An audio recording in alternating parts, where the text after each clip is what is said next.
Europe 1, 6h56, Thomas Soto. C'est le vrai faux de l'info de la matinale. Géraldine Vosner, bonjour. Bonjour Thomas. Ce matin, ce cafouillage gouvernemental autour des pesticides tueurs d'abeilles. Ces néonicotinoïdes que la France a décidé d'interdire en 2018 ne s'attaquent pas qu'au système nerveux des insectes. Ils ont donné des maux de tête hier au gouvernement avant que le Premier ministre ne tranche et confirme leur interdiction. Le nouveau ministre de l'Agriculture, Stéphane Travert, affirmait l'inverse.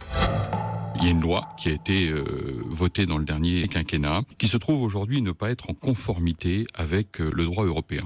L'interdiction de ces pesticides n'est pas conforme au droit européen, affirme Stéphane Travert, le ministre de l'Agriculture. C'est vrai ou c'est faux ? C'est faux, Thomas. Le règlement européen qui encadre la mise sur le marché de ces produits est clair. Dans son article 1.4, rien n'empêche les États d'appliquer le principe de précaution en cas d'incertitude scientifique quant au risque pour l'environnement. Or, l'incertitude, elle est évidente. Le taux de mortalité dans les ruches a flambé. On retrouve des traces de ces produits dans les cours d'eau, chez les rongeurs, et de possibles effets sur l'homme ne sont pas écartés. Donc si un moratoire vise en Europe depuis 2013 3 des 7 molécules de cette famille de pesticides, la France a parfaitement le droit de le renforcer. Mais attendez, pour être clair, Géraldine, la France ne les interdit pas encore, ces produits. Alors, pas dans le cadre de sa loi votée en 2016 sur la biodiversité qui prévoit une interdiction totale, les 7 molécules, mais à compter de 2018. Et encore, il y aura des dérogations jusqu'en 2020. Le tout est de savoir lesquelles. L'Agence de sécurité sanitaire en France est en train de plancher sur les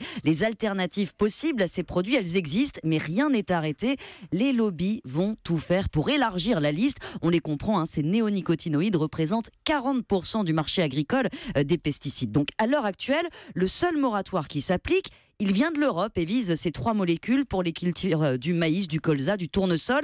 Mais ces insecticides, ils sont toujours utilisés dans l'arboriculture, par exemple. C'est pour ça que les défenseurs de l'environnement paniquent. La consommation décline à peine. 400 tonnes distribuées en France en 2015. Pour inverser la courbe, il faut des gestes forts. Celui de la France, si l'interdiction est confirmée, en est un. L'Europe, d'ailleurs, vient de lui emboîter le pas. Elle recommande maintenant la limitation de ces pesticides à des serres fermées qui ne soient plus répandus en plein champ. Et la France, finalement, a ouvert la voie. Le vrai faux de l'info, Géraldine. Vous dites très bien néonicotinoïdes. Un petit clin d'œil de nos amis de la Nouvelle Édition qui se sont moqués de Bérangère Bonte hier sur Canal. J'ai travaillé. On avait du mal hier avec néonicotinoïdes, mais là on a progressé. Merci Géraldine et à demain.